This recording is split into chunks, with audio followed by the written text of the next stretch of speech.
खुलुमबाय स्टुडियोआव आं किनिकां ब्रह्म बिटिआर गोजोन गोरोबथानि आबुं 5 बोसोर जानायजों लोब्बा लाखिनानै गोजोन आरो जौगाथायनि थाखाय बाइकजों हानजा सुरनाय हाबाफारि लादों बिटिआर सरकारा।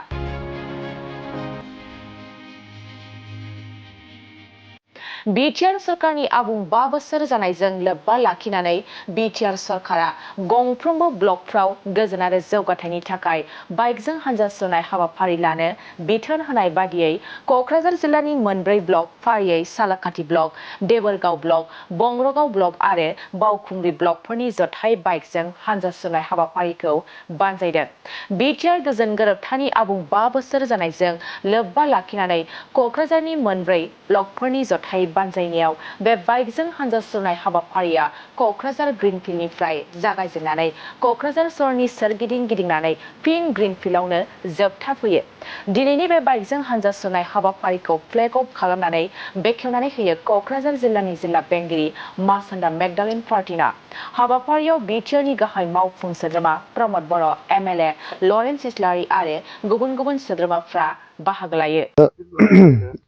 2020 मायथाइनि 27 जानुवारियाव बिटिआर गोरोबथाया जादोंमोन आरो बिनिफ्राय 5 बोसोर कमप्लिट जाबाय।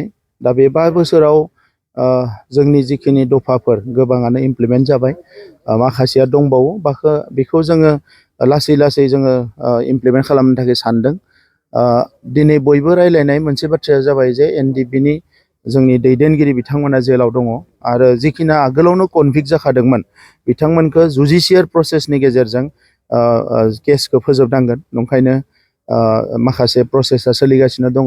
जायफोर दिनै जेलाव दङ बिथांमोननि एनआइएआव केस दङ, हाइनेस क्राइम होननानै मिथिदों।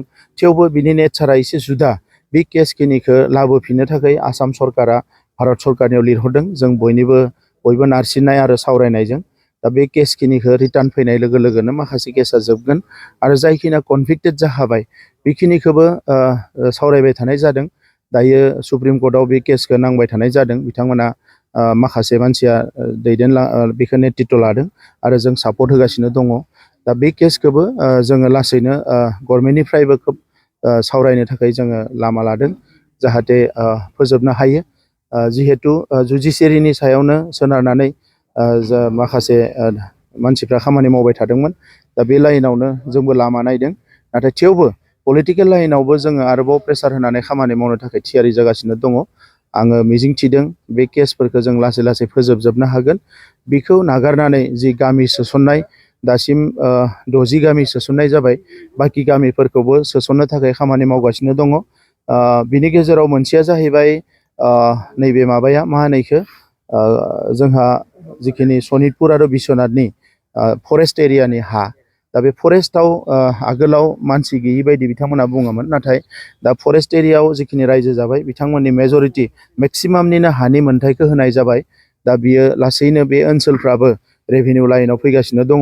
दा अब्ला जोङो जिहेतु रेभिनिउ ओनसोलखौ लानानै जोङो कन्टिगिउटि गामिखौ जोङो बिदों, जाय गामिफ्रा कन्टिनिउवास मोनसे माबायाव दङ गहपुरसिम एबा सिमुलुगुरिसिम, बे गामिखिनिनि सावरायनाया जागासिनो दङ। बिनि बादै जोंनि जिखिनि इनस्टिटिउसन्स बियो कभिडनि थाखाय बोसोरसे फासयलांदोंमोन। नाथाय दायो प्राय 80% जि इनस्टिटिउसनफोर बिनाय बिनि खामानिया कमप्लिट जाबाय आरो जोंहा पर्बतझरायाव जि रेल कच फेक्टरिमोन बिनि खामानियाबो अलरेडि 300 करोड़ बिथांमोना थिग खालामबाय। जे बेखौ खालामनो थाखाय जों हानि थाखाय एसे प्रपज फरेस्ट लेन्ड माखासे दङमोन। दा बे एरियाखौ जोङो थिग खालामनानै होबाय भारत सरकारनो। दा नंखायनो पर्बतझरायाव जानो गोनां जि रेल कच फेक्टरि, दा बेखौ वागन बानायनायनि थाखाय बिथांमोना थिग खालामगासिनो दङ। बिटिआर गोरोबथानि दिनै 5 बोसोर जोङो बे गोरोबथा सानखौ फालिदों। दिनै फुंनि हाबाफारि बायदियै बेवहाय बाइक रेलि, गोजोन आरो दावगानायनि मुङाव बाइक रेलि खालामनाय जादों। मोनफ्रोमबो ब्लकफ्राव बाइक रेलि खालामनो थिनहरनाय जादों आरो क'क्राझारनि बे ग्रिनफिल्डनिफ्राय क'क्राझार टाउनाव मोनसे गोजोन आरो दावगानायनि हान्जा सुरनाय जागोन। बिनि बेलासियावबो बेवहाय बान्था राननाय हाबाफारि दङ आरो गाबोन आसामनि मानगोनां गिबि मन्त्रि डक्टर हिमन्त बिश्व शर्मा बिथाङा नुजाफैगोन, जेराव रायजो राजाफोरखौ बहाय लिंहरनाय जादों। जे गोरोबथानि जि दफाफोर, बे दफाफ्रा नोंथांमोनाबो मिथिगौ जे गोबां दफायानो दायो मावफुंजाबाय आरो माखासेया मावफुंजानायनि लामायाव। फैगौ पार्लामेन्ट जे सेसन, बे सेसनावबो आरोबाव माखासे जि दफाफोर दङ, बे दफाफ्रा बावहाय पास जागोन। दा बेबायदि नायोब्ला बिटिआर गोरोबथानि जे गाहाय गाहाय जि दफाफोर दङमोन, बे गाहाय दफाफ्रा मावफुंजागासिनो दङ। बेनिखायनो दिनै जोङो खावलायनो लुबैदों, नंगौ मोनसे गोरोबथा जायोब्ला गोरोबथानि जि दफाफोर, बे दफाफोरखौ मावफुंनो थाखाय माखासे सम नांगौ जायो। थिग बेबायदिनो बे 5 बोसोराव बिटिआर गोरोबथानि गोबां दफाया मावफुंजाबाय आरो माखासे दफाफ्रा मावफुंजानायनि लामायाव। जों मिजिंथियो जे बिटिआर दफानि गासैबो दफाफ्रानो मावफुंजागोन। मोनसेबो दफा बेबायदि थालांनाय नङा, जायखौ सरकारजों सावरायबाय थानानै बे दफाफोरखौ मावफुंनायनि थाखाय हाबाफारिफोर लागासिनो दं।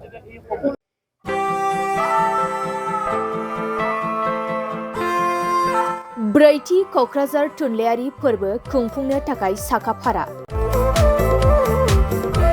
गोजोननि रादाब बिलाइनानै सुबुं हारिमु आरो थुनलाइखौ फोनांजाबनाय बे मोन्थोरजों बोसोरफ्रोमबो खुंबोबाय थानाय बायदिनो क'क्राझार सहरनि साखाथियाव थानाय बड'फा कालचारेल कमप्लेक्सआव फैगौ 1, 2 आरो 3 फेब्रुआरियाव खुंफुंजागोन ब्रैथि थुनलाइयारि फोरबोखौ। बायदि बायदि रंगिना संगिना हाबाफारिजों खुंफुंजागोन ब्रैथि क'क्राझार थुनलाइयारि फोरबोखौ। देग्लायनि ब्रैथि क'क्राझार थुनलाइयारि फोरबोआव गुबुन गुबुन हादोर आरो रायजोनिफ्राय गोबां लिरगिरिफोरा बाहागो लागोन। Denmark, Italy, South Korea, Japan, Estonia, Nepal, Bhutan गासै मोन 8 हादरनिफ्राय सा 9 लिरगिरिफोर आरो खमैबो गासै 150 लिरगिरिफोरा गुबुन गुबुन हादोर आरो रायजोनिफ्राय बाहागो लागोन। बिनि अनगायैबो गोबां हादोर आरो रायजोनि दैदेनगिरिफोराबो बे हाबाफारियाव बाहागो लागोन।